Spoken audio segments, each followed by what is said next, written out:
घरचा वैद्य ह्या चॅनलमध्ये सगळ्याचं स्वागत आहे. आज आपल्याला एक कमेंट आली की पडेमा रक्तवाढीसाठी एक औषध दाखवा. तर रक्तवाढीसाठी आपण एक औषध आणलेले वनस्पती, ह्या वनस्पतीची ओळख करून घ्या आधी आणि वनस्पती काय बघा.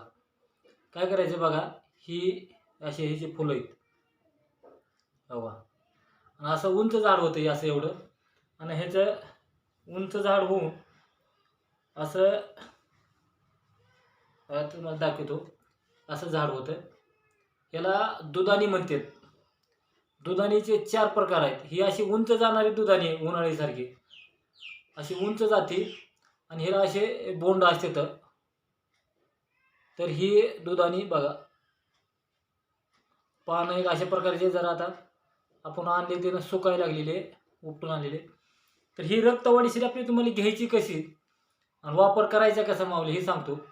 ही दुधानी अशी आणून मिठाच्या पाण्यानं स्वच्छ धुवून घ्यायची. तुम्हाला अशा मुळ्यासहित आणायची उपटून, अशा मुळ्यासहित उपटून आणून मिठाच्या पाण्यानं स्वच्छ धुवून ह्याची वाळवून तुम्हाला पावडर तयार करायची, बारीक पेस्ट तयार करायची. आणि 1 चम्मच पावडर पाण्यात टाकून सकाळी आणि संध्याकाळी जेवण केल्यानंतर घ्यायची तुम्हाला.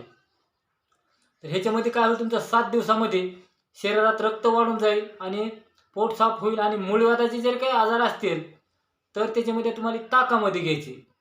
1 गिलास 1 कप ताक घ्यायचं आणि ह्याचं चूर्ण 1 चमचा घेऊन तुम्हाला 14 दिवस घ्यायचे.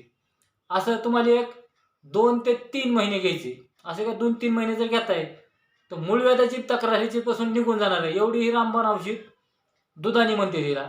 जेवढा होईल तेवढा व्हिडिओ शेअर करा, लाईक करा. दुसऱ्या व्हिडिओमध्ये आपण परत भेटू. राम राम.